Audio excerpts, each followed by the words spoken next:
Ceria, Masya Allah, menceriakan kita saban malam, Masya Allah. Itu satu kurniaan daripada Allah Subhanahu Wa Taala. Dan kepada para asatizah, guru-guru saya di luar sana, Masya Allah, terima kasih atas teguran, perkongsian, cadangan penambahbaikan, Masya Allah. Dan sebenarnya itulah sumber kekuatan dan ibu dan ayah yang dikasihi sekalian. Masya Allah, Haji diam tak diam dah masuk episod ketiga. Betul. Khusus kita berbicara tentang berkenaan dengan jodoh, kan?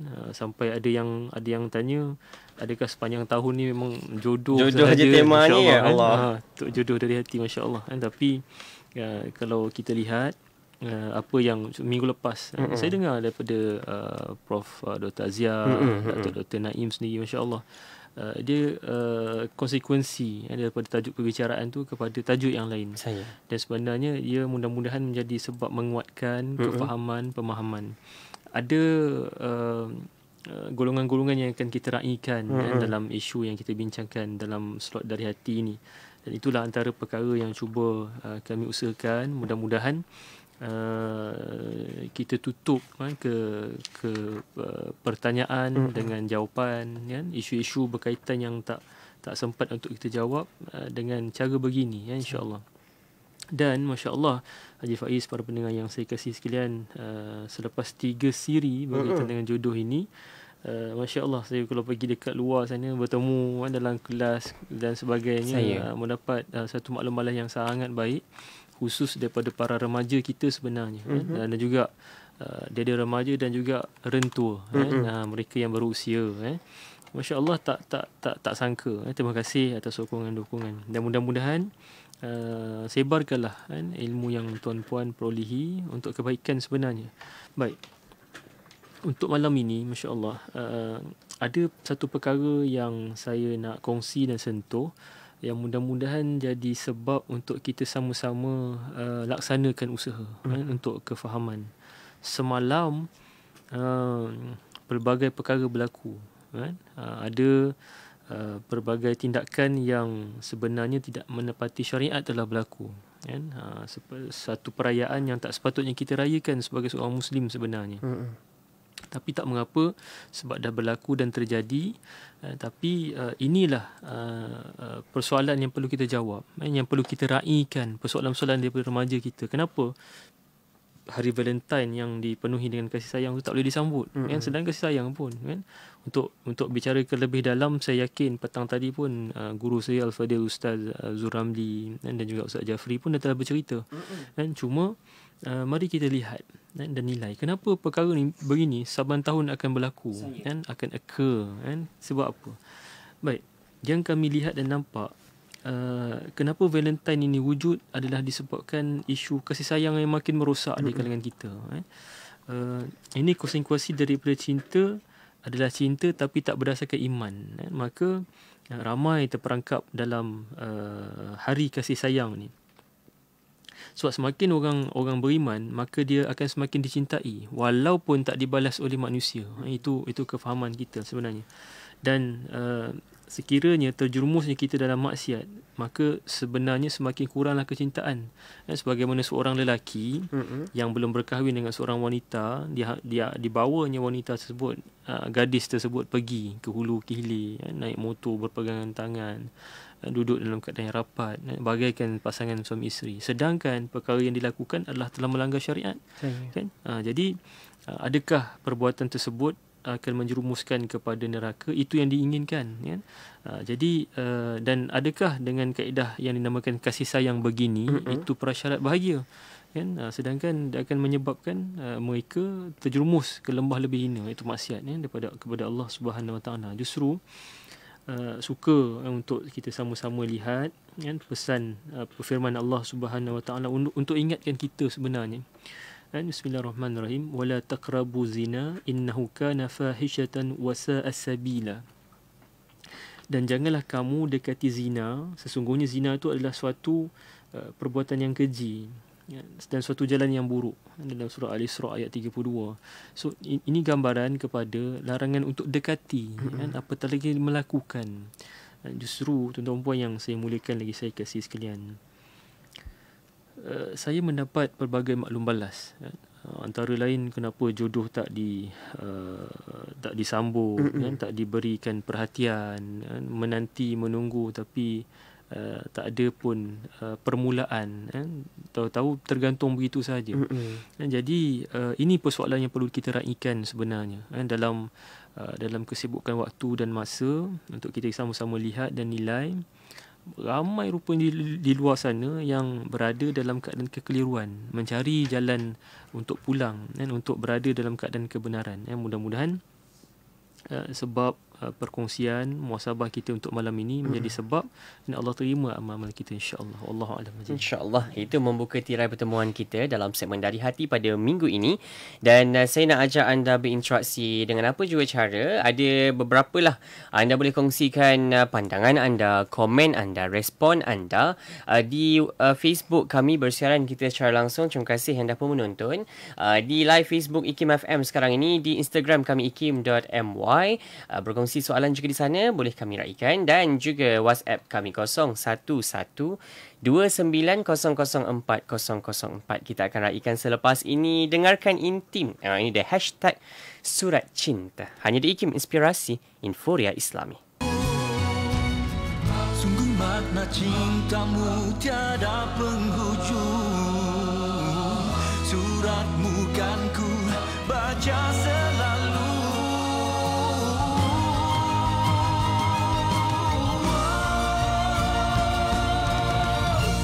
Harap kau akan menyebut namaku. Hatiku rindu saat ku baca suratmu. Hidupkanlah hatiku ini selalu dengan kalimatmu, kalimat cinta teragung.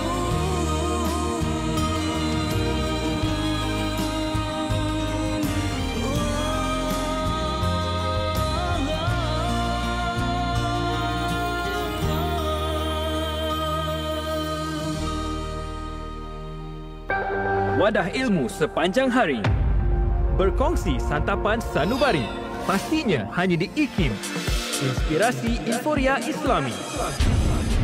Anda sedang mencari dewan untuk majlis anda? Jangan risau. Di Institut Kefahaman Islam Malaysia, kami menyediakan sewaan dewan bagi majlis perkahwinan, majlis korporat dan majlis kerajaan. Tempatnya yang strategik dan terdapat pelbagai pakej yang kami tawarkan. Jangan tunggu lagi. Anda boleh menghubungi di talian 03 6204 6388 atau 018 353 0746. Info di www.ikimniaga.my atau Instagram Sewaan Dewan IKIM.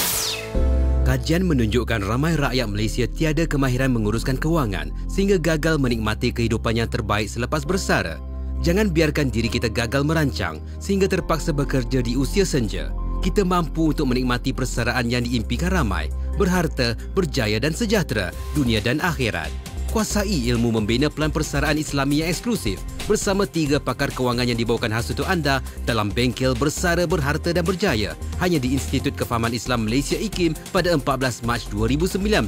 Penyertaan adalah terhad. Ayo daftar sekarang.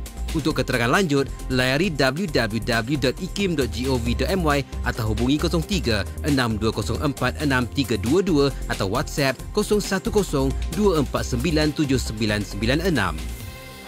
Hiburan mendidik jiwa. Kau tak nampak dia tapi Hanya yang terbaik di IKIM. Inspirasi Inforia Islami. Ya, ini bukan hanya mimpi. Anda pastinya dengarkan kami bersiaran secara langsung kita waktu ini dalam segmen Dari Hati hanya di IKIM Inspirasi Inforia Islami bersama dengan Bahagia Tuan Haji Ikram Husin, kaunselor berdaftar kita pada malam ini. Tajuk kita, jodoh itu cerminan dirimu. Ini kesinambungan dari tajuk-tajuk kita yang sebelum ini. Kalau 2 minggu lalu kita bawakan andai dia bukan jodohku. Alhamdulillah malam ni kita nak bawakan tajuk ini yang dah pun berkongsi soalan. Terima kasih. Sekejap lagi saya raikan. Tapi malam ni kita nak kongsikan dulu di awal ini. Ada beberapa mungkin yang kita nak raikan soalan rakan-rakan pendengar kita yang belum berkesempatan kita jawab soalan mereka.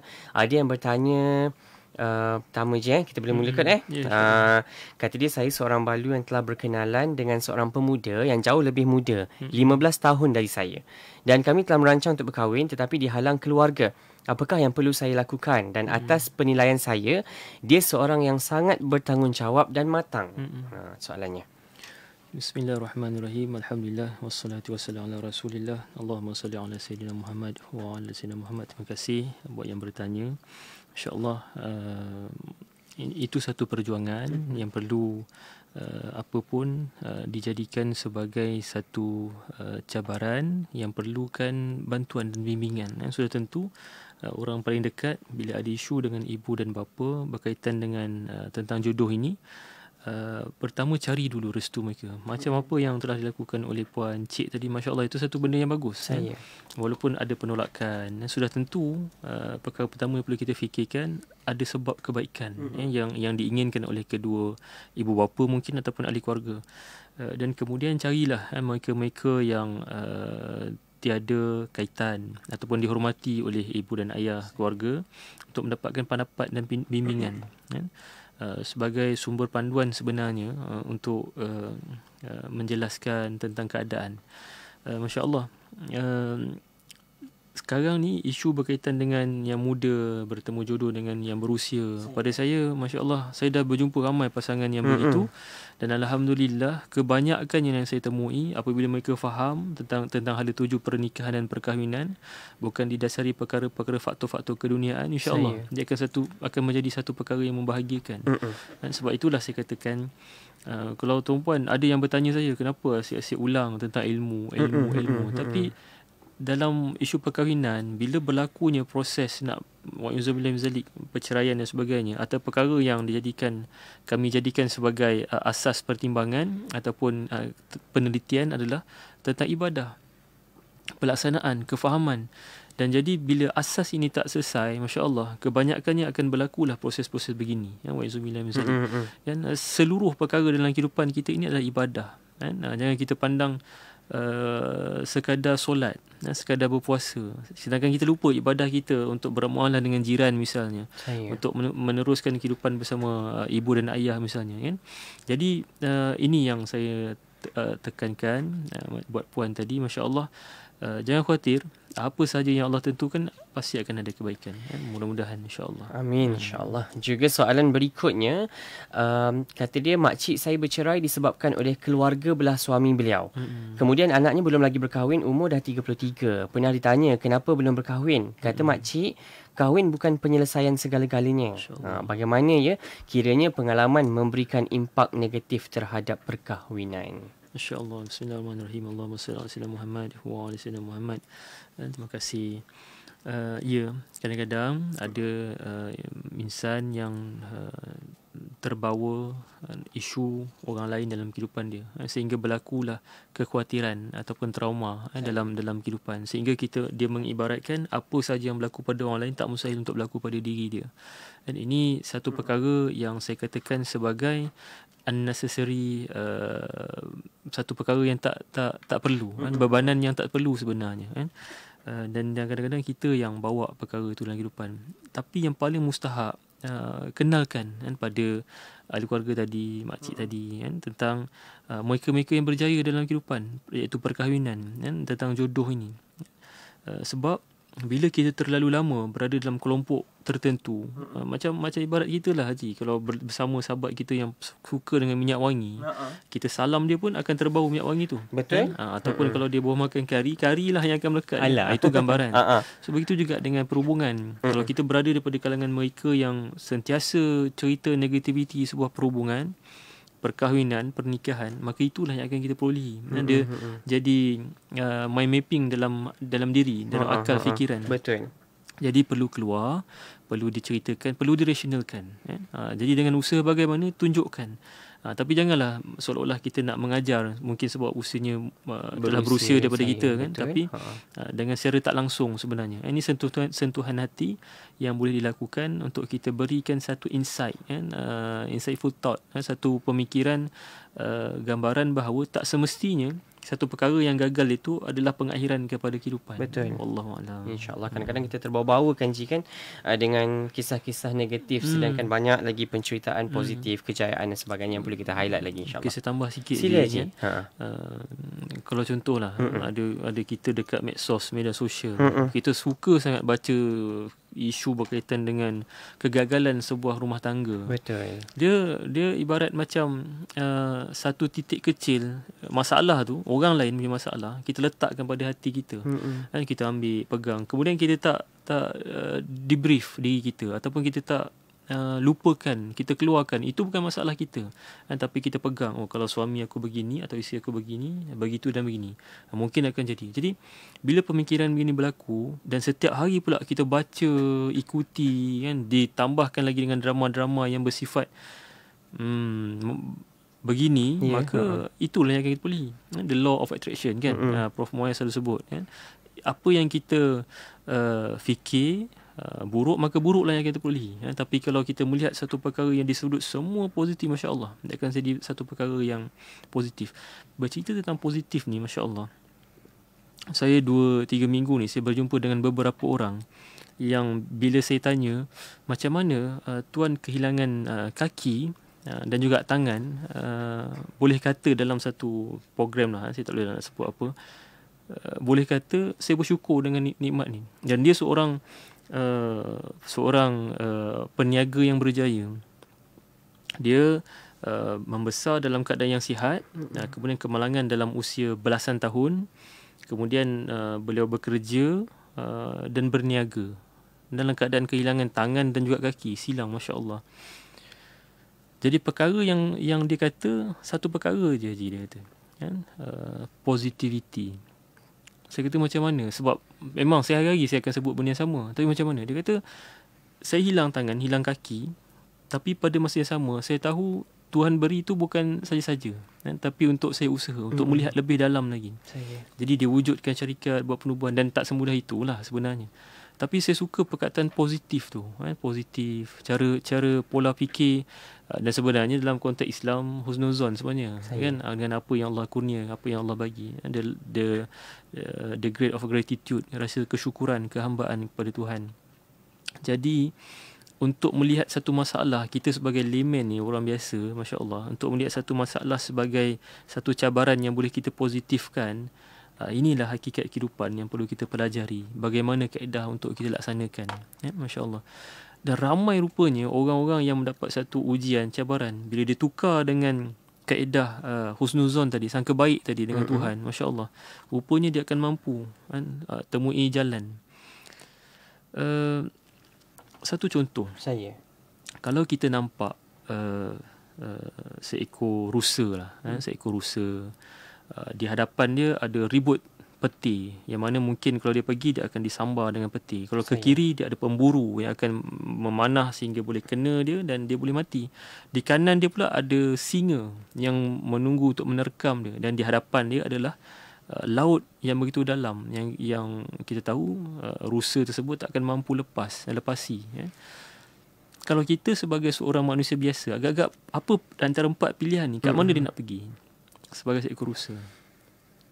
Kan? Antara tadi pantai, laut kat depan, kiri ada pemburu, kan? Yang kat sebelah kanan dia ada singa, yang belakang dia ribut peti.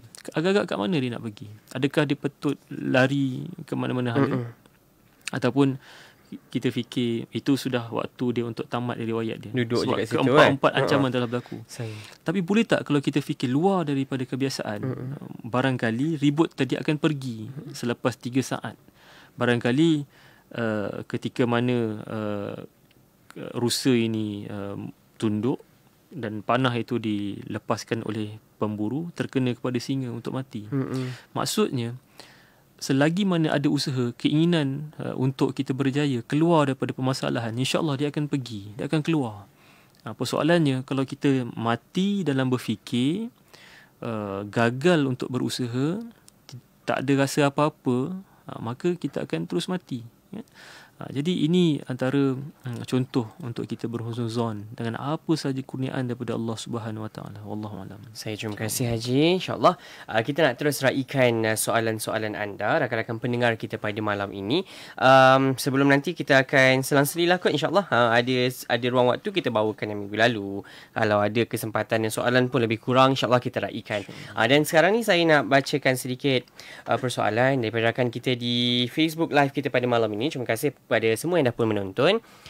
Zahidah Hanisah kata dia nak tanya, apakah proses ta'aruf yang terbaik zaman sekarang ni? Mungkin dari segi nak menjaga ikhtilatnya, perhubungan antara lelaki dan perempuannya. Macam mana Tu Haji? Masya-Allah, saya doakan. Masya-Allah, ini satu usaha yang sangat baik. Pertanyaan yang sangat baik hari ini. Saya.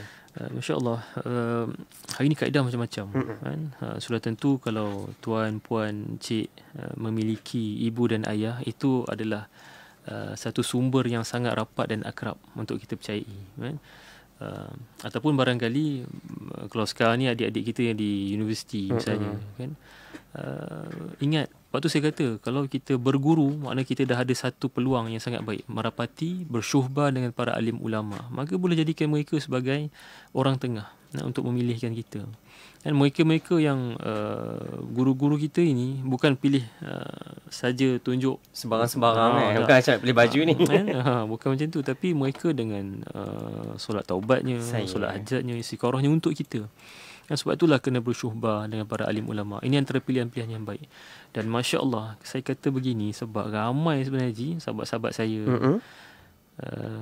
yang Alhamdulillah sehingga hari ini memiliki jodoh yang baik atas pilihan-pilihan ini. Ibu ayah, mak, para alim ulama, asatiza, orang yang lebih berusia. Sebab mereka mengasihi kita. Tapi dengan syarat kita kasihi tak mereka. Kan? Ataupun sekadar untuk kepentingan ataupun keperluan kita semata-mata. Jadi ikhlaslah dalam perhubungan dengan siapa-siapa pun yang kita ada, macam mana tanya adik tadi, kan? Lakukan, boleh lakukan begini. Wallahu alam, kan? Sebab ini zaman ujian untuk kita, zaman fitnah yang sangat dahsyat. Ada orang guna aplikasi macam-macam sehingga tertipu dan sebagainya. Mudah-mudahan para pendengar yang saya kasih di luar sana tidaklah begitu. Kena hati-hati, berjaga-jagalah dalam keadaan ini, insya-Allah. Wallahu a'lam. Saya terima kasih Haji. Yang lain, kejap lagi teraikan soalan, pandangan anda, insya-Allah bersama-sama kami. Instagram kami ikim.my, WhatsApp 0129004004 dan live Facebook kita sekarang ni. Terima kasih anda pun menonton Ikim FM. Cari je, kita berbicara dari hati kita pada malam ni. Tajuknya, jodoh itu cerminan dirimu. Kejap lagi kita sambung. Boleh kongsikan soalan anda, pejam sekejap, tenang-tenang, tarik nafas dalam, istighfar kepada Allah Subhanahu Wa Taala dan lihat balik kembali diri kita hari ini. Sejauh manakah rezeki yang dah pun kita perolehi, yang telah pun kita syukuri. Jodoh ini juga rezeki daripada Allah Subhanahu Wa Taala, insya-Allah.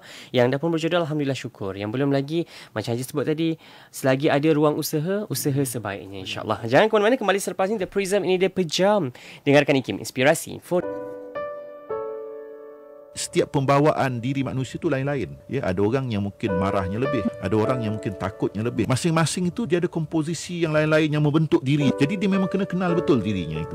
Sebab kalau dia tak kenal diri, macam mana dia menguasai dirinya? Tapi kalau dia jahil diri, macam mana dia boleh mengawal diri dia? Sebab dia kena mengenal dirinya, mengenal Tuhannya.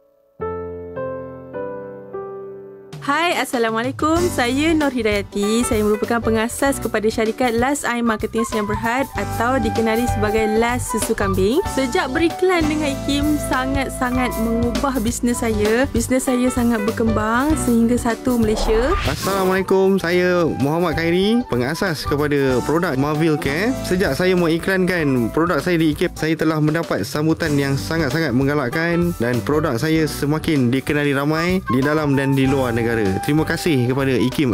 Saya Nur Ain binti Muhammad Zain, pengasas kepada produk penapis Nur Ain Alkaline. Radio Ikim ini merupakan pilihan yang tepat untuk mempromosikan produk-produk Bumi Putera Islam. Anda juga ingin meluaskan perniagaan seperti mereka? Ingin produk anda dikenali ramai pendengar-pendengar setia Ikim? Atau masih tercari-cari medium periklanan? Fikir-fikir apa lagi tu? Jom tularkan produk anda kepada lebih 1 juta pendengar. Hubungi 03-6204-6384 atau email ke iklan@ikim.gov.my hari ini. Kota Baru 89.8 FM. Terima kasih buat anda yang terus setia bersama kami di IKIM Inspirasi Inforia Islami. Terima kasih buat anda yang dah pun dengarkan IKIM menerusi siaran radio atas talian ikimfm.my dan juga yang dah mendengarkan kami menerusi aplikasi telefon pintar anda. Waktu ini bersiaran kita menerusi segmen Dari Hati bersama dengan yang berbahagia Tuan Haji Ikram Hussein, kaunselor berdaftar kita. Tajuk Jodoh Itu Cerminan Dirimu. Saya nak bacakan sedikit perkongsian rakan kita di WhatsApp. Kata dia, saya nak minta nasihat daripada Tuan Haji. Saya telah berumur hampir 40 tahun. Tapi Allah SWT belum menemukan saya dengan jodoh. Sebelum ini ada hubungan yang gagal.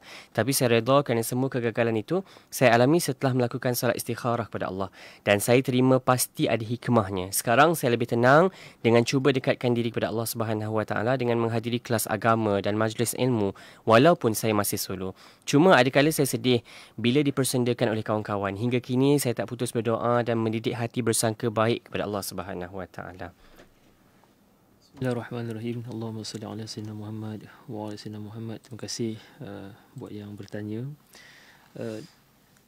Kalau kita lihat sifat cermin ni bagaimana? Jarak benda dan jarak bayangan pada cermin tu sama. Kan? Tapi ada cermin sisinya dia punya kualiti berbeza. Kita yang nampak kurus boleh nampak agak besar ataupun nampak cengkung. So, jenis berbagai-bagai. Begitu juga dengan hakikat jodoh ini, tuan-puan yang saya muliakan. Tidak semestinya berada dalam keadaan sendirian ini itu adalah satu kebahagiaan yang hilang total dalam kehidupan seorang manusia. Tidak.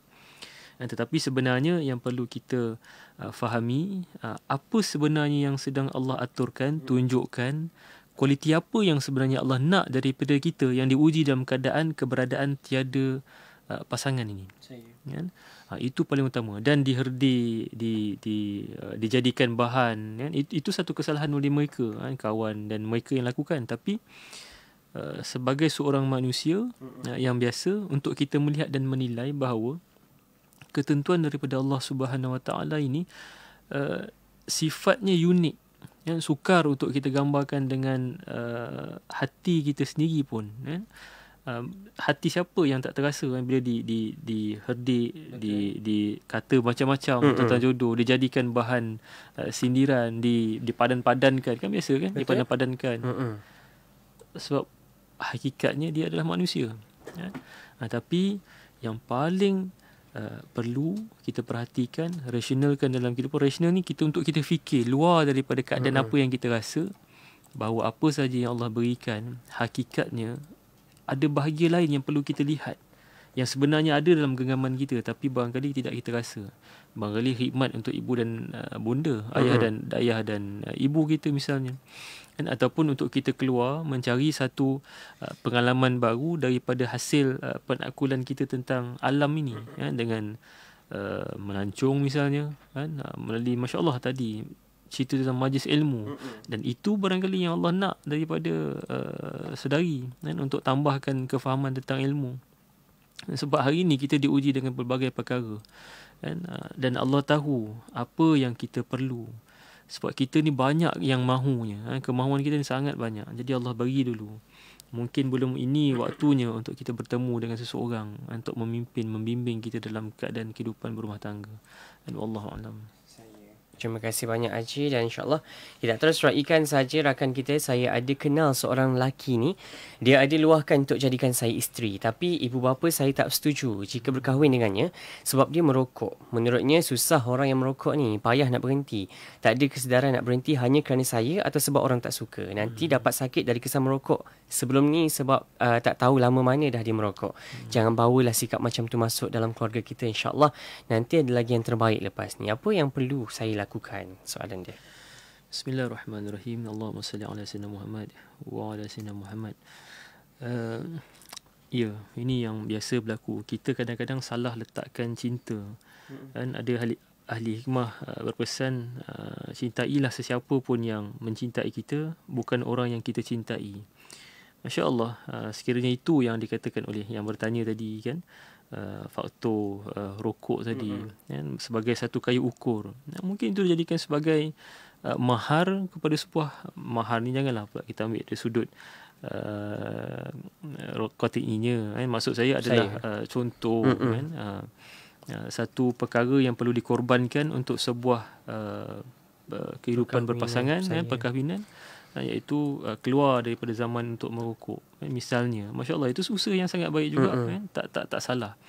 Sebab ingat, dalam pilihan kita untuk berumah tangga ni, kita bukan nak memilih cantik paras rupa, kan, kacak pasangan, tinggi lampai dan sebagainya, tapi lebih besar daripada itu kefahaman dia tentang beragama, dan perkara-perkara yang dilarang bagaimana, adakah dengan perkara yang kecil pun mampu dia langgar, bagaimana pula dengan perkara-perkara yang besar, kan?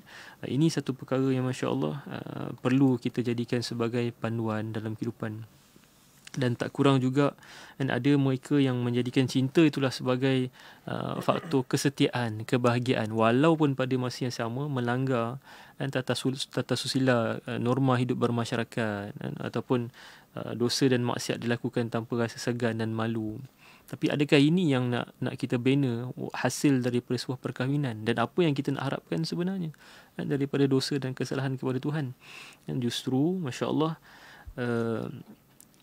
pilihlah, buatlah pilihan yang terbaik, dengan jadikan prinsip ini sebagai perkara yang tak salah pada saya, tak salah, sebab untuk mendapatkan sebuah kebahagiaan dalam perhubungan sudah tentu diperlukan pengorbanan. Wallahu a'lam. Terima kasih banyak Haji. Dan kita nak terus raikan, ni panjang sikit. Katanya, sebelum ni saya banyak melakukan dosa. Saya selalu berkelakuan baik di hadapan semua orang. Tapi saya pernah terlanjur. Semasa zaman study sebelum ini, ada seorang sahabat pernah berkata, sekiranya kita seorang penzina, bakal jodoh kita juga mencerminkan siapa kita. Saya sedar akan kesilapan, mudah-mudahan Allah terima taubat saya. Selepas terjumpa dengan seorang wanita, saya baru terjumpa 5 bulan lalu, dan saya tahu kisah silam wanita ini. Sekarang dalam hati dan niat, saya berniat untuk memperisterikan wanita ini dengan niat untuk saya menginsafi diri untuk tidak melakukan perkara yang saya pernah buat sebelum ini. Dan paling penting, niat saya adalah untuk saling bimbing-membimbing antara satu sama lain. Saya selalu berdoa untuk Allah beri saya dan wanita ini petunjuk.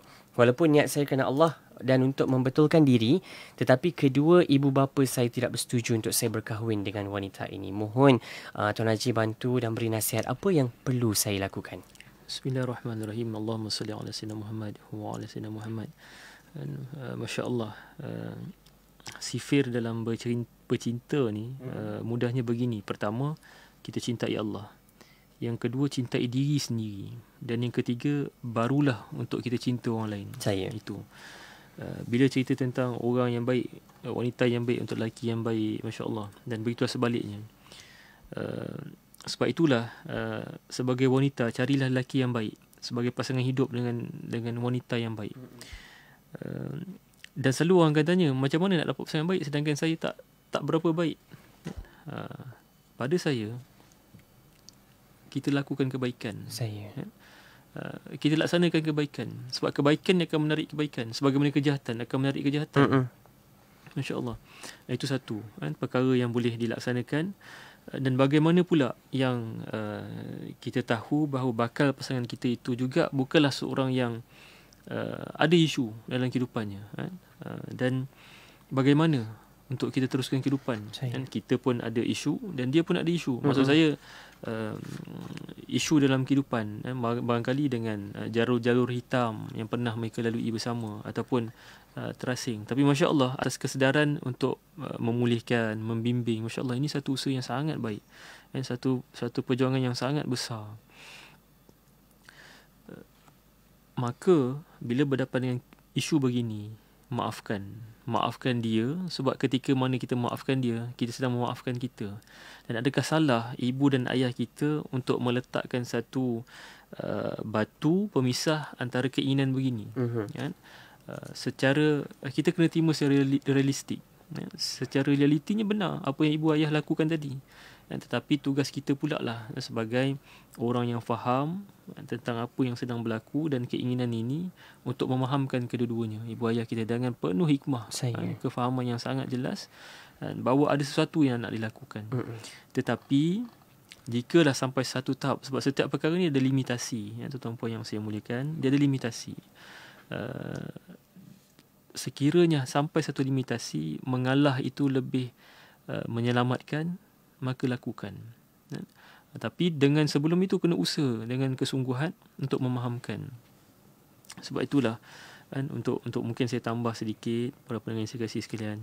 Sekiranya kita ada aib-aib dalam kehidupan kita semua je sebenarnya ada aib. Betul. Saya dan kita semua kan, bahkan saya tak berlayak untuk berada dekat sini sebab di luar sana ramai lebih hebat untuk berada di sini. Dan cuma atas kesempatan yang ada, kita kalau jika ada aib, kita sembunyikan. Yang kita cerita, kisahkan pada semua orang atau sesiapa saja yang kita temui kan, mudah-mudahan dia jadi sebab untuk menutup kaiban kita tu daripada orang lain tahu kan, sehingga terbuka pula ruang-ruang fitnah yang tak sepatutnya perlu dalam kehidupan kita hari ini. Dan maka saudara, Masya Allah, teruskan perjuangan. Saya yakin dan percaya jiwa-jiwa lelaki begini Masya Allah diperlukan atas kefahaman. Jangan leka dan lalai kehidupan beragama. Itu paling musak dan penting. Solat, ibadah, semua jaga. Cari guru-guru yang mursyid dan temui mereka, pelajari sungguh-sungguh kisah para rasul, para nabi, dan insya-Allah tuan-puan akan temui kemanisan dalam perjuangan ni.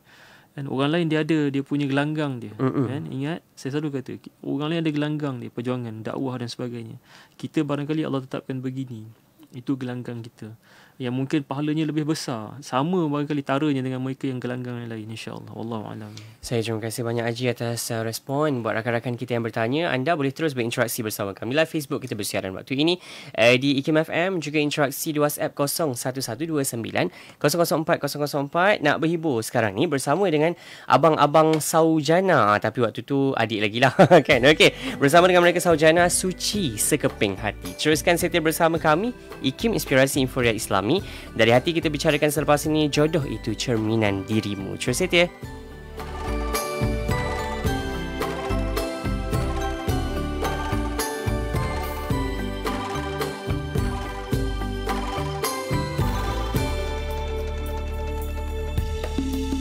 Sekeping hati dibawa berlari, jauh melalui jalanan sepi.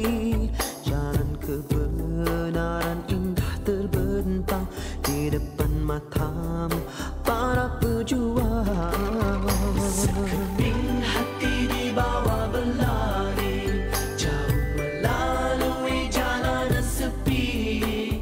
Jalan kebenaran indah terbentang di depan matamu para pejuang. Tapi jalan kebenaran tak akan selamanya sunyi. Ada ujian yang datang melanda, ada perangkap menunggu mangsa. Sekeping hati dibawa berlari, jauh melalui jalanan sepi. Jalan kebenaran indah terbentang di depan matamu para pejuang. Akan kuatkan kaki yang melangkah bila disapa duri yang menanti. Akankah ku kata yang merata pada debu yang pastikan hingga.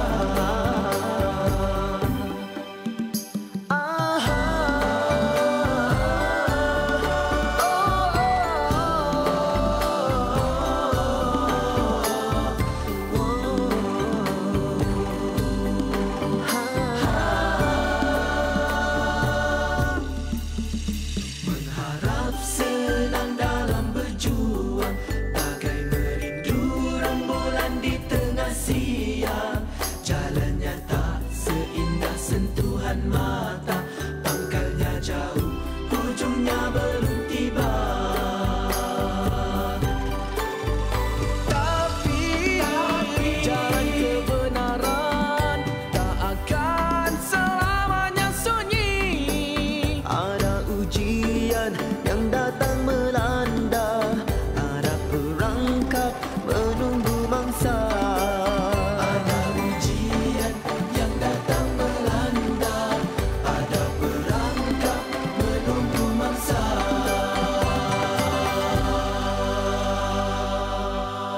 Hiburan mendidik jiwa hanya yang terbaik di IKIM, Inspirasi Inforia Islami.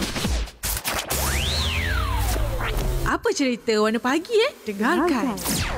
Topik Jumaat mengenai kegemilangan Islam di Malabar bersama dengan Al-Fadhil Ustaz Bashir Muhammad Al-Azhari Al-Malbari. Malabar ini adalah merujuk kepada satu negara, merujuk kepada satu tamadun yang sudah bertapak di atas muka bumi akan ketamadunan dan keunikannya selama 50 kurun lebih. Yang ini bukan satu tamadun yang baru, tapi sudah ada semenjak daripada sebelum kedatangan Islam pun sudah ada mereka-mereka yang mencatatkan sejarah tentang Malabar. Malabar ini salah satu negeri berada di selatan India yang mana kedudukan geografinya menghadap ke Arabian Sea. 95% bermadhabkan madhab Imam Asy-Syafi'i. Perkembangan ilmu Islam mendapat satu kegemilangan yang lebih besar lagi di wilayah Malabar pada zamannya dipanggil Usrat Al-Makhdum, yakni keluarga Al-Makhdum. Silsilah keluarga Makhdum ini sampai kepada Sayyidina Abu Bakar Siddiq. Mereka bukan Ahlul Bait, tapi silsilah mereka sampai kepada Sayyidina Abu Bakar Siddiq. Daripada Yaman mereka datang ke Tamil Nadu, satu negeri yang berada sebelah daripada Kerala, dan daripada situ mereka datang ke Kerala dan menyebarkan agama Islam di situ. Seorang imam yang sangat masyhur namanya Al-Imam Al-Syekh Zainuddin Makhdum Al-Awwal gelarannya.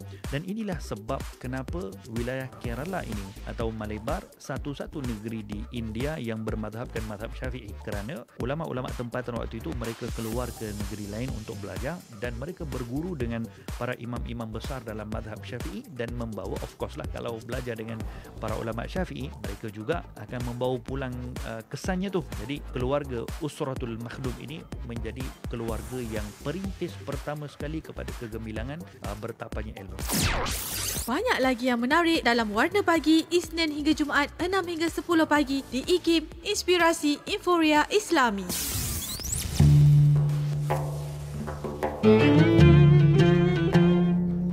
عن أبي هريرة رضي الله عنه عن النبي صلى الله عليه وسلم قال إن أمتي يأتون يوم القيامة غرا محجلين من آثار الوضوء فمن استطاع منكم أن يطيل غرته فليفعل.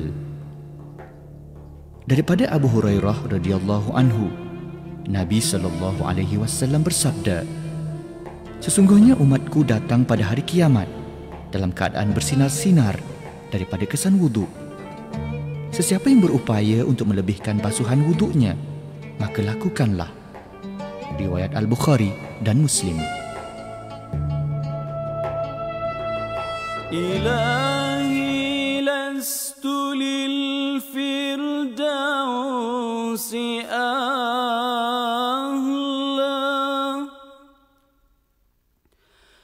ولا أقوى على نار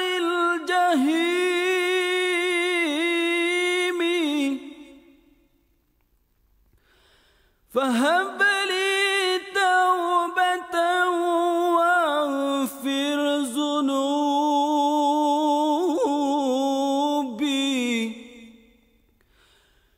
اغفر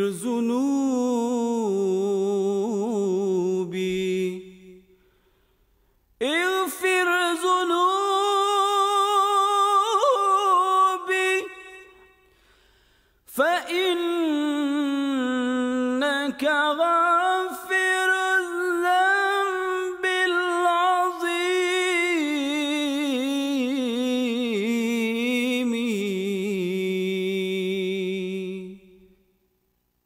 إلهي لست للفردوس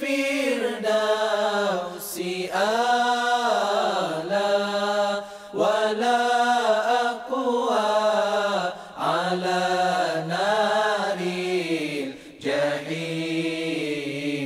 الله فهب لي توبة واغفر ذنوبي فإنك غافر الذنب العظيم.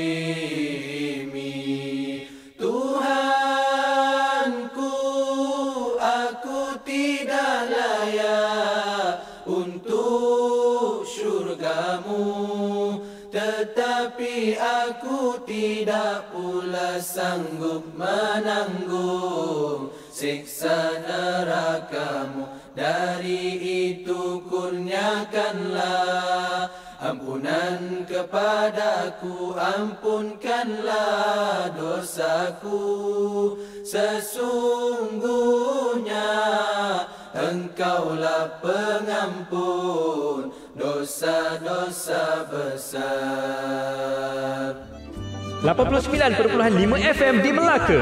IKIM, Inspirasi Inforia Islami. Ya, pastinya di IKIM Inspirasi Inforia Islami yang tengah dalam perjalanan nak ke Melaka tu, hati-hatilah ya. Sambil dengarkan IKIM, insya-Allah perkongsian kita dalam segmen Dari Hati. Dari awal kita bersiaran, saya pun tak pasti je. Mungkin ada 5 tahun lalu ke Dari Hati kita ni, ada ke tidak? 3-4 tahun macam tu lah lalu. Okay. Saya sering kali tekankan kepada semua, ini bukan ruang untuk kita buka aib sesiapa, ini bukan ruang kita untuk mencari salah sesiapa, cuma ini ruang untuk kita salurkan apa juga perkongsian permasalahan saudara-saudara kita untuk kita dengari dan untuk sama-sama kita bantu cari solusi, insya-Allah, dalam segmen Dari Hati kita bersama dengan Yang Berbahagia Tuan Haji Ikram Hussein, kaunselor berdaftar kita, juga penolong pengarah kanan bahagian pengurusan psikologi Jabatan Perkhidmatan Awam, bersama-sama dengan kita di studio IKIM pada malam ini. Kita nak terus raikan saja Haji, persoalan rakan kita panjang sikit bicaranya.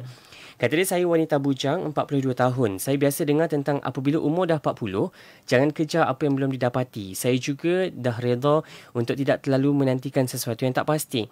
Yang penting saya kena harapkan diri saya cukup layak untuk Rasulullah sambut saya di akhirat kelak. Saya juga khawatir jika lelaki yang cuba menghampiri saya akan membawa saya jauh dari Allah.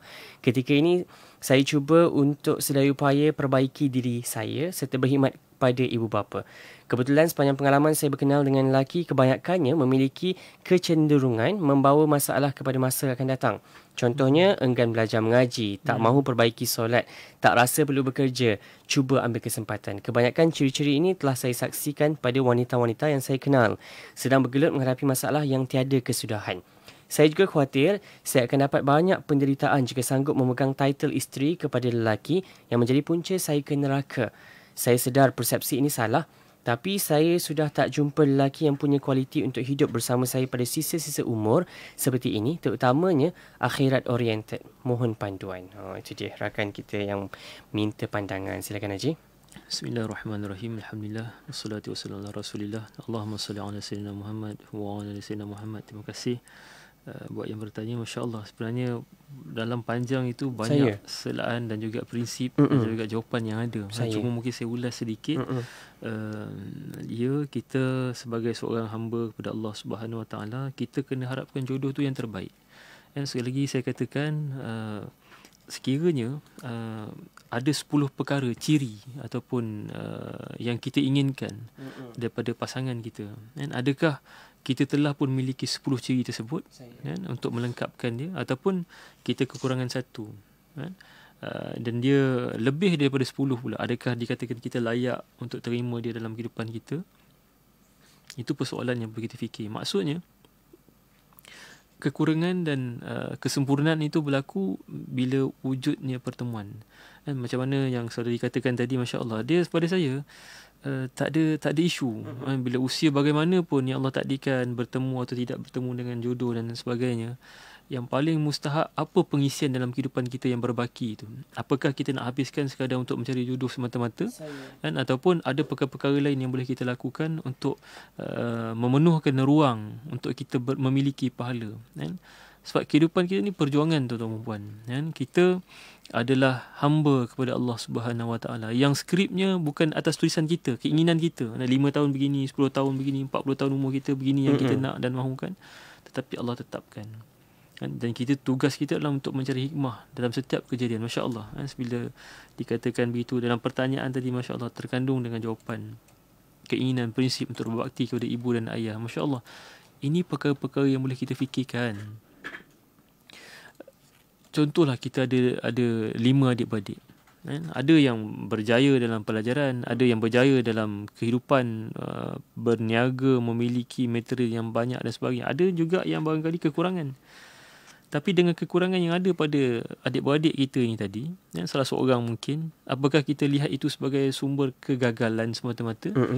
Kan? Ataupun dah tak nampak peluang ruang untuk dia bangkit daripada kesusahan dia. Dan mungkin Allah takdirkan begitu untuk dia memiliki apa yang dia tak miliki ketika muda. Kan, untuk dia berbakti misalnya, kan? Sedangkan adik-beradik lain sibuk dekat luar sana. Dan ini pemikiran-pemikiran rasional yang sebagaimana saya kongsikan tadi, contoh analogi tentang rusa tadi kan, untuk kita sama-sama fikir apakah cabaran di hadapan kita itu sebagai cabaran yang tak boleh kita hadapi, atau memang Allah hadirkan cabaran itu dan pasti Allah akan hadirkan juga jalan. Cuma tugas dan peranan kita untuk berfikir, mencari dan melaksanakan juga misi kita sebagai khalifah kat muka bumi ni. Bukan kita duduk sekadar mengharap tanpa melakukan apa-apa. Tuan-tuan puan yang saya muliakan, keindahan hidup ini antara lainnya adalah bila mana kita banyak memberi. Banyak memberi. Bukan kita nanti untuk menerima kembali. Masya Allah. Dan inilah yang akan mengkayakan kehidupan kita. Yang setiap hari nanti yang kita akan lalui setelah pemberian itu, kita akan rasa kebahagiaan, keseronokan bila mana dah pernah berbuat baik kepada mereka-mereka tertentu. Wallahualam. Saya terima kasih banyak Haji atas perkongsian pada malam ini buat rakan-rakan kita yang bertanya. Dan nak teruskan sedikit soalan rakan kita di Facebook. Kata dia, bagaimana nak lupakan kisah lama dan teruskan melangkah dengan yakin? Ini saya percaya banyak soalan rakan-rakan kita tentang kisah-kisah luka yang lama. Haji. Ada juga soalan yang sama lebih kurang. Katanya nak lupakan seseorang yang pernah melukakan hati kita. Dia janji nak kahwin dengan saya. Kami bercinta 15 tahun. Susah dan senang. Tetapi tiba-tiba dia sepikan diri tanpa menyatakan apa kesalahan saya. Sampai kini saya rasa sangat terkesan dengan perbuatan dia pada saya. Apakah cara yang terbaik untuk saya lupakan dia? Ni nak terus hashtag move on ni je. Silakan je. Masya Allah. Bismillahirrahmanirrahim. Allahumma salli ala sayyidina Muhammad wa ala ali sayyidina Muhammad. Tuan-puan, para pendengar yang saya kasih sekalian, adik-adik yang saya muliakan, Masya Allah, love at the first sight, kan? Jatuh cinta pada pandangan pertama. Masya Allah, kita selalu dengar benda ini. Tapi tanyalah pada mereka yang pernah bertemu dan merasa susah sangat nak lupakan. Sebab itu tak kurang juga mereka yang gagal dalam kisah percintaan pertama ini, bila dah dewasa, bahkan bila dah berusia, bila bertemu semula, masing-masing akan wujud satu rasa. Bahkan ada yang gagal dalam perkahwinan disebabkan bertemu pasangan yang pertama tadi. Dan sebab itu dia perlu diurus. Masalah ni perlu diurus. Jangan sesekali kita perkecilkan ataupun kita katakan penyelesaiannya adalah lupakan. Semudah itu. Kita raikan mereka yang berhadapan dengan isu ini. Sebab ujian masing-masing ni berbeza, tuan-puan tau. Kan saya selalu kata je, bila cerita tajuk cinta, jodoh, ada orang kata tak kenalah dengan jiwa. Masya Allah, betul. Sebab tuan-puan dah berada pada satu tahap yang lain. Tapi jangan lupa, ada mereka yang berada dalam tahap ini yang perlukan bantuan, bimbingan. Betul. Dan itu yang kita perlukan untuk tambahkan nilai tambah kita. Bila mana berhadapan dengan isu ni, kita mampu memberi. Dan Masya Allah, dan sebab itulah saya katakan, bila Masya Allah, satu tempoh 15 tahun adalah satu yang sangat, tempoh yang sangat lama. Dan dia adalah satu perkara, sekiranya dari saban tahun masih mengingati, sudah tentu rasa kecewa tu sangat tinggi. Itu yang mungkin saya rasakan lah, atas apa yang dikongsikan tadi. Justru untuk teruskan kehidupan ini, maafkan, dengan pemikiran bahawa dia tidak tahu apa yang sedang dilakukan, ataupun ada perkara-perkara yang dia tak mampu nak sampaikan. Ini cara untuk kita twist dispute kita punya pemikiran yang negatif ni kepada perkara yang lebih positif dalam kehidupan. Sebab bila ada rasa lagi tu, bayangkan kita simpan punya lama dalam kehidupan. Ini yang isu orang kata forgive but not forget. Betul. Yang kita pernah kongsikan, saya pernah bicarakan dalam di konti ni tentang memaafkan. Sebab memaafkan ni satu perkara yang bukan mudah untuk dilakukan sebenar-benarnya. Betul. Susah sebenarnya, sangat susah, saya faham. Cuma sebenarnya bila kita memaafkan tu, sebenarnya bukan maafkan dia saja, tapi kita maafkan diri kita. Sebab ini yang jadi pengikat kenapa kita tak mampu untuk bergerak ke hadapan.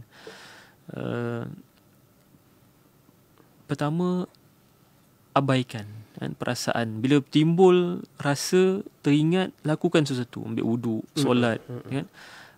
Puasa. Sebab cinta yang pertama ni, gangguan ni dahsyat sebenarnya. Betul. Sangat dahsyat. Sebab ketika itu kita kenal apa itu erti kasih sayang, dikasihi dan sebagainya. Apatah bila dengan janji dan sebagainya. Jadi pertama, usaha untuk lupakan.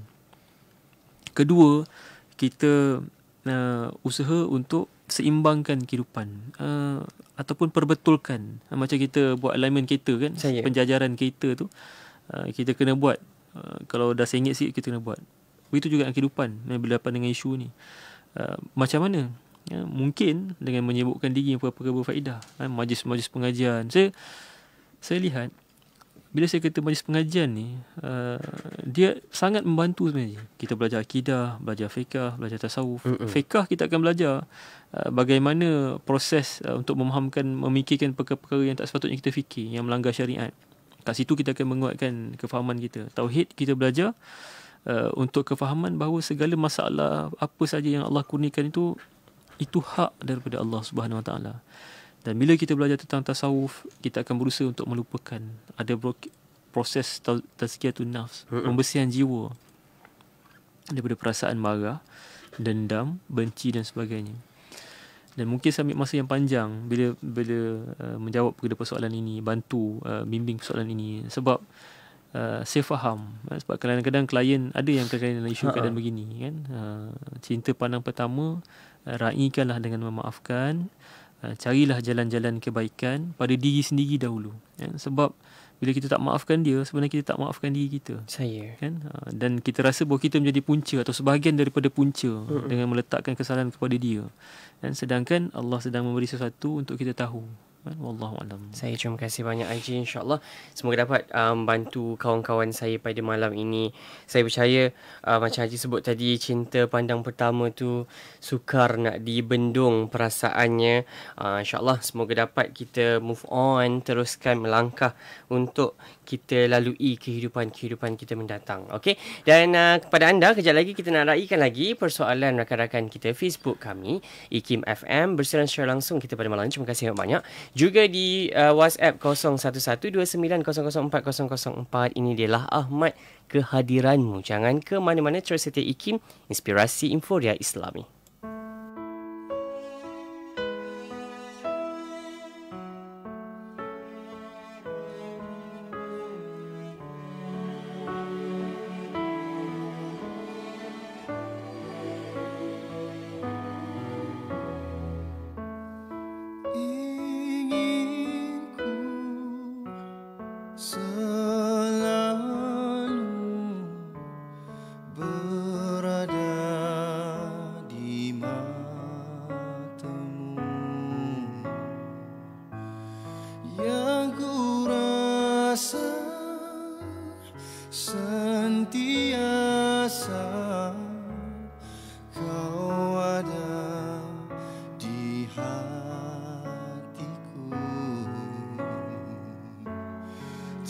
Terjatuh ku memohon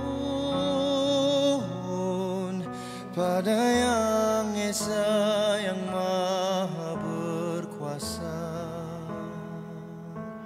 sampai salamku buat yang tercinta, yang terulung, yang mulia.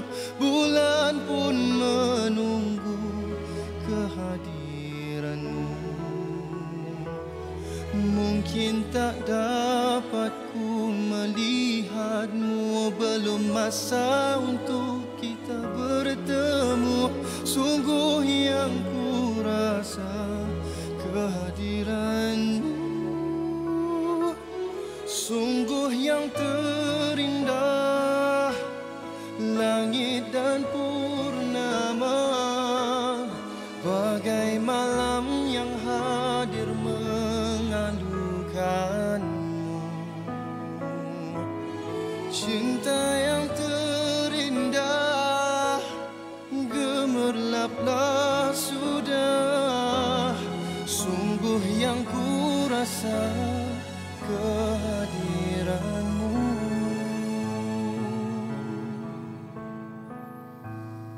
Dalam doa aku selalu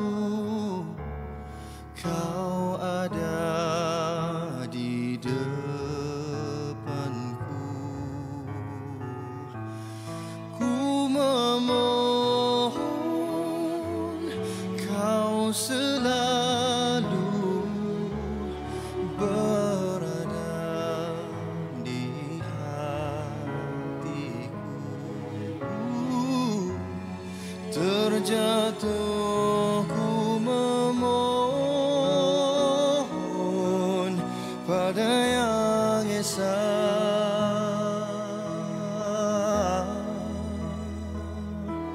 Sampai salamku buat yang tercinta, yang terulung, yang mulia. Bulan pun menunggu kehadiranmu. Mungkin tak dapat ku melihatmu, belum masa untuk kita bertemu. Sungguh yang ku rasa kehadiranmu, sungguh yang terindah langit dan purnama, bagai malam yang hadir mengalukanmu. Oh cinta yang terindah, gemerlaplah sudah.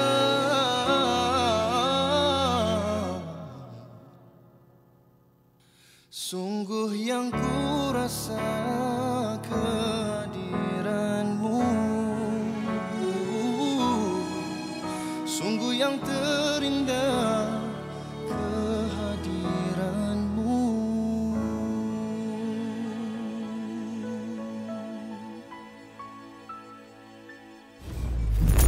Carta Nasyid IKIM bersama saya Erwan Johari setiap Sabtu 10 pagi dan ulangannya setiap Ahad 9 malam menampilkan lagu-lagu popular lagi terbaik. Allahumma arhamna bil Quran. Ya Tuhan maafkanlah, ampunilah kami, rahmatilah kami. Dan info-info terkini artis nasyid kesayangan anda. Saya K. Bahar. Kami Khalif Baskers. Saya Ikon Fatana. Kami Inti. Jangan lupa teruskan mengundi di www.ikimfm.my/Carta Nasyid IKIM. Semestinya di IKIM, Inspirasi Inforia Islami.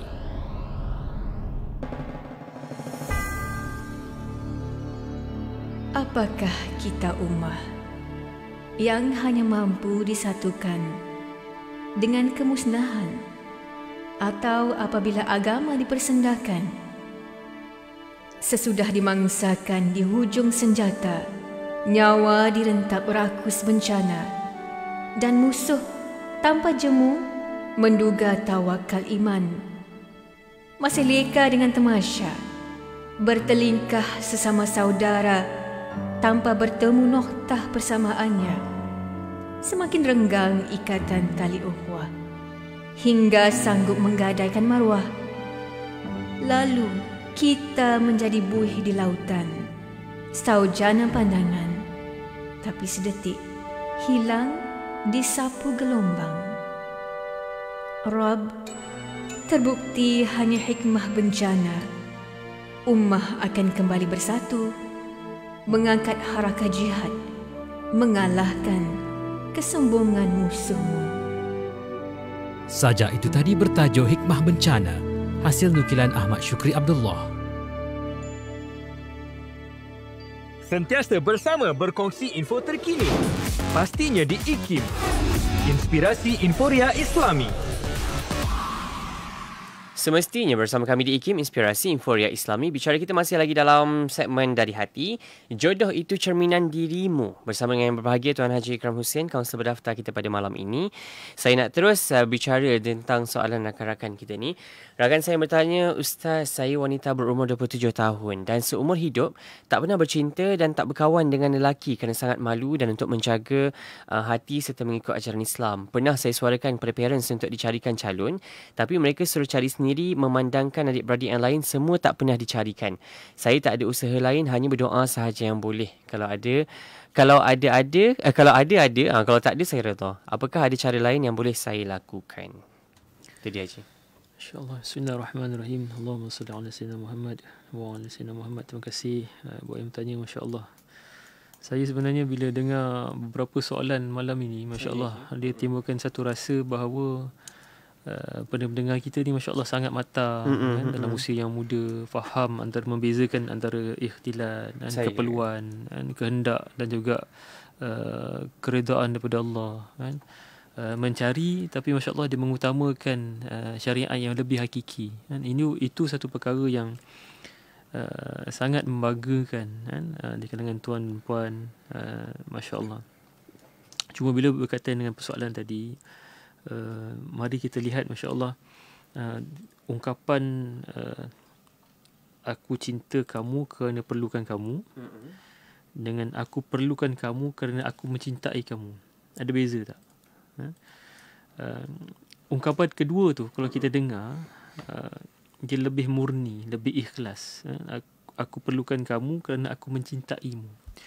Dan begitulah sewajarnya kita katakan kepada Allah Subhanahu Wa Taala yang memberi uji, kefahaman, kehendak. Kadang-kadang kita keliru antara kehendak dan juga keperluan kita. Adakah ketika saat ini, ketika mana orang lain memiliki pasangan, kita pun perlu untuk kehendak. Tapi Allah tahu, Allah tunggukan dahulu untuk kita, tangguhkan dahulu. Dan kita mesti memerlukan Allah kerana kita memang mencintai dia. Itu ayat yang kedua saya katakan tadi. Aku perlukan kamu kerana aku mencintaimu. Ayat yang pertama tadi, aku cinta kamu kerana aku memerlukanmu. Cinta bersebab. Kan? Jadi begitu juga dengan keperluan yang kita hendak ni. Apa saja yang kita ungkapkan, keinginan kita, adakah sandarannya kepada Allah? Ataupun cinta itu kerana kita perlu, apa yang orang lain ada kita nak juga. Kan? Kita terasa dengan perkataan orang, lalu kita cari, dan akhirnya pencarian itu sebenarnya pencarian yang bukan didasari keinginan kepada Tuhan, tapi keperluan nafsu semata-mata, keinginan untuk memiliki dan bukan sebab untuk memenuhi keperluan-keperluan kehidupan beragama dan sebagainya. Sebab itulah kita kena faham itu tanda cinta yang palsu kan? Sebab kita letak syarat pada cinta tu untuk kita sebenarnya, bukan untuk Tuhan kan? Jadi Masya Allah, buat yang bertanya tadi kan, adik walaupun dah berusia 27, Masya Allah, ruang peluang banyak kan, tersebar baik. Jadi orang baik. Pertama, jadi orang baik, sebab anda akan bagi kebaikan kepada diri anda kan, dengan tutur kata, akhlak yang terpuji, yang baik kan. Dan ini yang kurang kan. Ada orang dia ubah segala apa yang ada pada diri dia, kebaikan, dah menutup aurat dengan baik, semata-mata untuk mendapatkan jodoh ataupun untuk dilihat, untuk mendapatkan attention daripada orang lain. Jadi dia ubah. Dan sebenarnya bukan itu yang diperlukan. Yang kita perlu adalah menjadi orang baik. Apa saja yang ada landasan pada syariat Allah, maka jadilah begitu. Dapat, lambat atau tidak, itu bukan urusan kita. Tadi saya dah beritahu syarat, kaedah, cara menggunakan orang tengah, gunakan para alim ulama, ibu ayah dan sebagainya. Itu antara cara-cara dia. Tapi paling penting adalah pembersihan diri kita daripada dalam jiwa kita. Dan sebab yang nak memenuhkan itu adalah kita. Dan sebab pernikahan ni dia bukan untuk dibangga, tuan-tuan puan, adik-adik yang saya muliakan, bukan. Kan? Tapi pengisian dalam tu. Dan berapa ramai hari ni orang yang tersilap bila pernikahan, perkahwinan berlaku, dia rasa itu hari bahagia dia pasangan. Betul. Tapi kita jangan lupa yang dijemput kebanyakan tu siapa? Barangkali rakan taulan saudara mara daripada ibu dan ayah. Betul. Dan mereka yang patut kita raikan. Kita jadi sebab dan syarat saja untuk kebahagiaan. Betul. Kan? Jadi yang saya nak katakan di sini adalah betulkan perkara yang kita rasa salah kan, untuk dijadikan lebih betul, lebih benar. Dan tuan-tuan puan yang saya muliakan, jangan sesekali kita rapuh daripada pengharapan kepada Allah kan. Apa saja yang kita lakukan, laksanakan, Allah perancangan yang terbaik untuk kita, insya-Allah. Wallahu a'lam. Terima kasih Haji. Dan kita nak terus bersama dengan soalan rakan kita ni. Saya telah berkahwin selama 17 tahun. Dulu saya tak ambil berat tentang agama dan saya kahwin tanpa ambil kisah suami memberatkan agama atau tak. Sejak kebelakangan ni baru hati saya terbuka untuk kembali memberatkan agama. Ujian menyapa saya apabila saya terjumpa seorang lelaki yang beragama, yang menyukai saya dan merasa menyesal dengan perkahwinan saya sekarang. Bagaimana untuk saya memujuk hati agar berdamai dengan takdir Allah yang tetapkan? Untuk bercerai mungkin tidak kerana saya mempunyai anak. Dalam masa yang sama, saya sayangkan lelaki itu yang banyak mendidik saya mengenai agama. Mohon bantuan rakan kita ini. Silakan Haji. Bismillahirrahmanirrahim. Allahumma salli ala sayyidina Muhammad wa ala sayyidina Muhammad. Puan, ikhlas saya katakan, temuilah kaunselor Muslim yang berdaftar, barangkali wanita, menyatakan bahawa lelaki tersebut beragama, memberi sesuatu yang puan rasa sebagai satu kebaikan, kebahagiaan, benar atau salah. Apakah kerana konotasi agama itu dibenarkan sehingga melupakan 17 tahun kehidupan bersama suami. Saya bukan menyalahkan, tapi ini konfrontasi untuk kita fikirkan. Sebab kes begini banyak kami perolehi, tuan-tuan perempuan. Banyak sangat keinginan beragama, membandingkan pasangan dengan orang lain. Ya, pedih untuk terima, dan saya yakin dan percaya di luar sana pun. Tapi atas waktu yang sangat singkat ini, ingin saya tegaskan, kalau di luar sana masih ada lagi yang ingin memulakan hubungan yang terlarang, lupakan. Jangan sesekali mulakan. Sebab natijah dia, keseronokan tu memang ya sekarang. Kan? Kita dilambungkan dengan beragama lah, dengan itu. Tapi persoalannya benar ke? Kehidupan kita dengan agama itu melayakkan kita untuk berhubung dengan lelaki yang sudah tentu memang tak ada apa-apa hubungan, sedangkan kita dah bersuami. Ini rasional yang perlu kita fikirkan. Salah, tetap salah. Betul. Saya terpaksa nyatakan di ruang udara ini sebab jangan sesekali kita layan perasaan kita, keinginan mudah untuk bercerai, menikah kembali. Tidak, tak semula itu. Dan sebab kami menjalani klien-klien yang berkeadaan begini, tuan-tuan puan, natijahnya tidak sebegitu. Kan? Lainlah kalau keadaannya berbeza pula. Kan? Suami seorang yang panas bagan, mengherdik, yelah kalau tuan-puan dengar daripada slot bersama Datuk Naim dengan Prof. Aziah kan, boleh dengar kan, itu perkara yang lain. Cuma nasihat saya secara ikhlas, saya tegaskan di sini, jangan lakukan, jangan mulakan. Sebab dia akan membebankan kan, benda yang tuan-puan dah memiliki, apatah lagi kalau dah memiliki zuriat keturunan yang masya-Allah. Jadi nasihat saya, sekiranya masih ada rasa begini, cari bantuan kat luar sana, kaunselor-kaunselor Muslim kita di luar sana yang akan membantu kan, untuk mencari kefahaman, cari jalan, bimbingan untuk tuan-puan keluar daripada perasaan begini. Dan jangan sekali kita abaikan hubungan kita dengan Allah. Bila kita tanya hati yang dah terikat dengan keinginan ni, dia akan iyakan saja, tuan-puan. Kan? Kan kalau kita tanya, dia akan iyakan saja.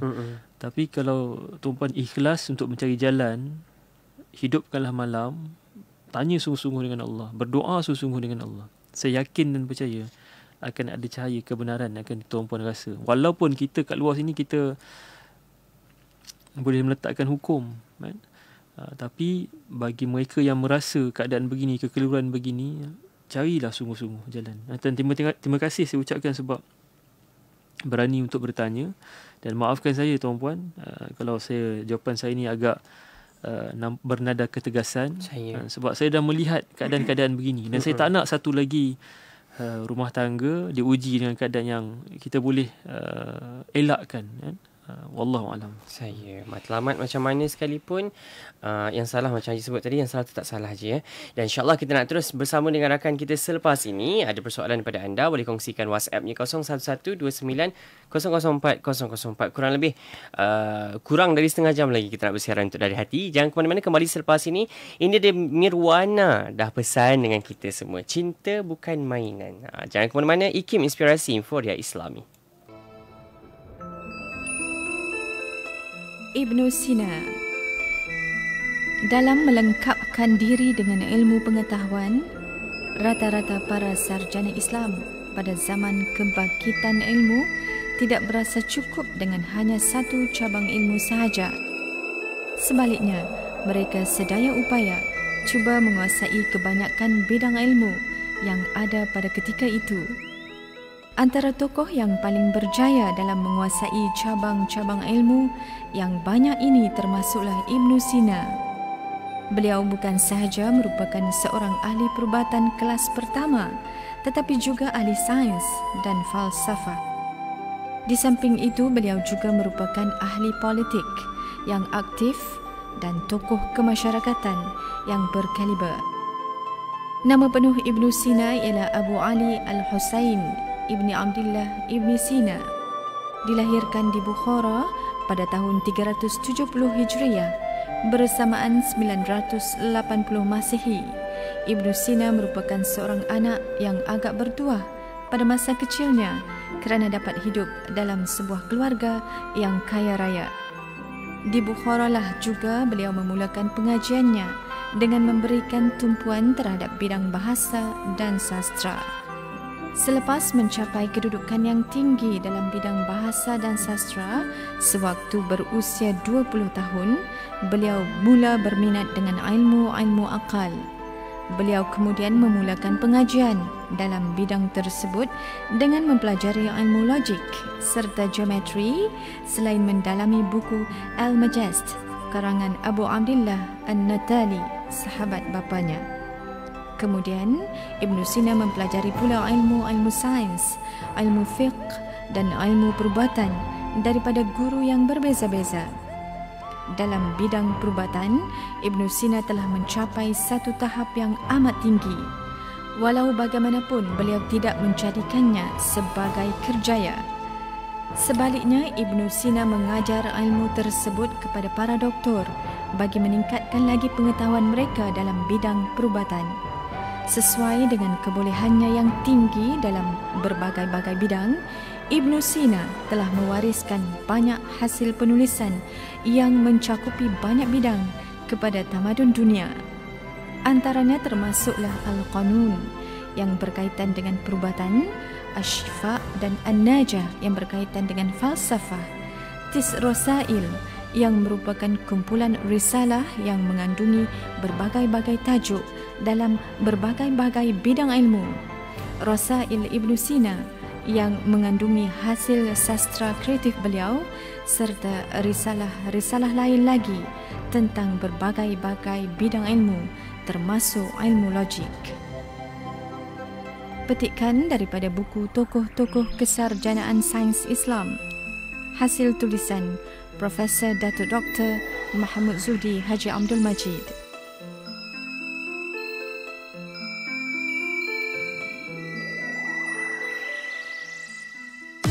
Nak dengar rancangan santapan jiwa untuk kehidupan?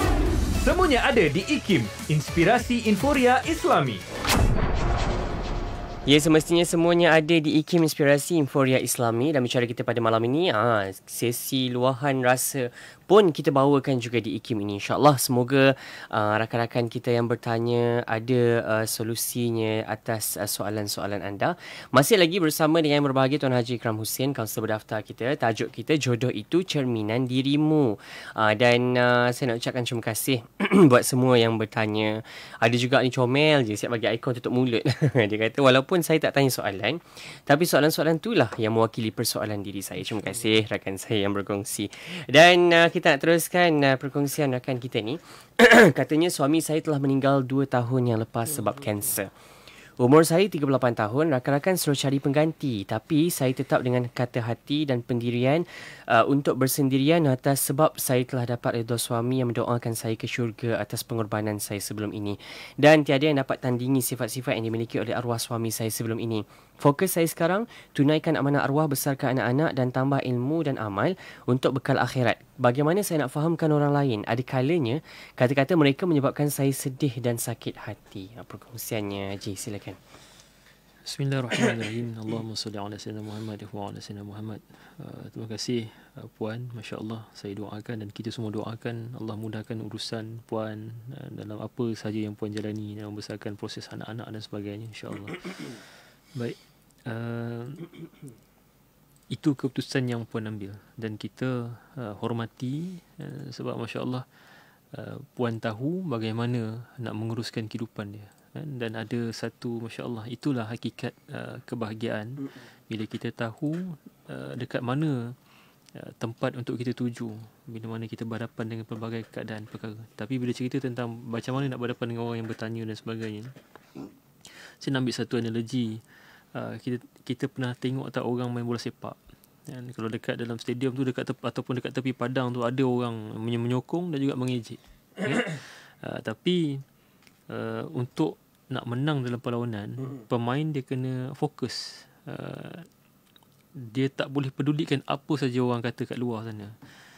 Kalau dia gagal untuk kekalkan fokus dan tapi mendengar ejekan-ejekan tersebut, pasti dia tak akan dapat beraksi dengan baik dan mudah untuk ditewaskan. Jadi cuba ibaratkan diri kita sebagai pemain bola tersebut. Untuk memenangi perlawanan dalam konteks kehidupan kita, apa yang kita rasa bahawa itu adalah perkara yang akan dilakukan, jelas, pasti matlamatnya, tak melanggar dari sudut syariat, memang dikasihi oleh Allah, dicintai oleh Rasulullah, apa yang saja kita pilih, maka teruskan. Masalah-masalah yang hadir, kata-kata, kadang-kadang kata-kata semangat je, tak apa, teruskan kehidupan tanpa pasangan sebagainya. Tapi terselit pula dengan sindiran ataupun kata-kata yang menyakitkan. Jadi macam mana kita nak hadapi? Paling pertama, kena ingat, saya katakan tadi, tuan puan berdiri atas kaki sendiri. Usah kita pedulikan apa yang orang kata, dan jangan pula kita tentukan diri kita ni berdasarkan kata-kata orang lain terhadap kita. So jadilah diri kita sendiri, yakin dengan perubahan yang puan lakukan kerana Allah. Sebab itu lebih tepat dan baik. Sebab dalam persoalan tadi jelas. Sebab kalau kita fikirkan kata-kata orang lain, kita akan jadi seorang yang bergantung pada orang lain. Apa saja perlu dengar kata-kata orang lain, sehingga selalu tak jumpa orang, apa saja orang katakan dia ya saja. Dia tak ada pendirian, tak ada idea, kan? Jadi ini yang saya harapkan. Biarkan pendapat orang lain, mereka bebas untuk beri pendapat dan kita terima dengan hikmah. Tapi kekal dengan jati diri, kefahaman bahawa tuan puan lebih tahu keperluan tuan puan sendiri. Wallahualam. Saya terima kasih banyak Haji, dan terima kasih juga yang dah pun menonton kita saat ini di live Facebook IKIM FM. Masih lagi boleh berinteraksi bersama-sama dengan kita pada malam ini dengan yang bagi Tuan Haji Ikram Husin, tajuknya Jodoh Itu Cerminan Dirimu. Dan saya nak terus saja bersama dengan soalan rakan saya, sedikit panjang. Saya berumur 40 tahun, dari Melaka, dah berkahwin dan punya 5 orang anak. Masalah saya, suami saya seorang penagih tegar. Saya telah menasihati beberapa kali untuk jauhkan diri benda haram tu, tapi usaha saya sia-sia je. Persoalannya, saya mula tawar hati dengan dia sebab sikapnya macam tu. Dia selalu marah saya, maki hamun, cakap syak wasangka saya ada hubungan sulit dengan lelaki lain. Syak saya ada menduakan dia sampai ke tempat tidur, cakap kasar. Dan yang paling menyedihkan saya, dia pernah tuduh saya mengadakan hubungan terlarang dengan anak saya sendiri. Saya sangat tertekan, sedih, dan sekarang saya betul-betul dah tawar hati dengan suami kerana sikapnya membuatkan saya rasa yang dia bukan suami saya lagi. Apa yang patut saya lakukan? Saya sangat sedih, tertekan dan sering menangis saban hari. Saya pernah solat istikharah, cenderung hati saya untuk kata tinggalkan dia itu yang lebih baik. Mohon pandangan Haji. Bismillahirrahmanirrahim. Allahumma salli ala sayyidina Muhammad wa ala sayyidina Muhammad. Terima kasih buat puan yang bertanya. Saya selalu katakan begini, ada satu, saya pegang kata-kata hikmah ni.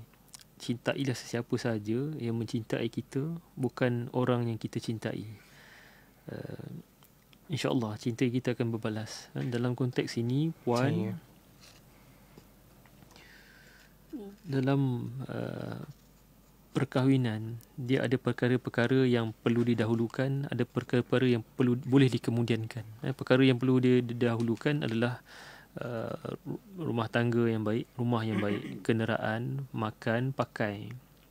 Perkara yang boleh dikemudiankan, keperluan-keperluan lain. Contoh, nak makan dekat luar kedai, misalnya di kedai, di luar rumah misalnya, kan? Ataupun untuk bersesiar sebagainya. Dan perkara yang wajib diutamakan adalah keselamatan diri. Keselamatan diri ni bukan secara fizikal saja, tapi mental kan? Daripada ancaman-ancaman yang tidak sepatutnya berlaku. Justru saya mohon sangat-sangat, kan, kat luar sana sekiranya berhadapan dengan isu-isu begini, dah berlaku ancaman, satu tekanan emosi, kan? Sebab tekanan emosi tu, puan, perkataan ni dia lebih dahsyat daripada pukulan fizikal. Dia akan rosakkan minda kita. Sebab itulah boleh jadi mental retarded illness dan sebagainya. Sebab itulah saya pesan sangat-sangat, mohon bantuan di luar sana, dan saya yakin dan percaya barangkali boleh minta pandangan daripada Jabatan Agama cara yang terbaik untuk memulihkan. Tapi ingat, setiap perkara dia ada limitasi dia. Dia ada perkara yang dah ada had dia. Dia ada borderline yang tak boleh dilanggar. Jadi saya minta sangat-sangat bertemulah di Jabatan Agama yang khusus untuk isu berkaitan rumah tangga ini untuk minta pandangan dan pendapat, ataupun kaunselor-kaunselor berdaftar kat luar sana, kaunselor Muslim. Dan insya-Allah saya yakin dan percaya ada jalan yang terbaik.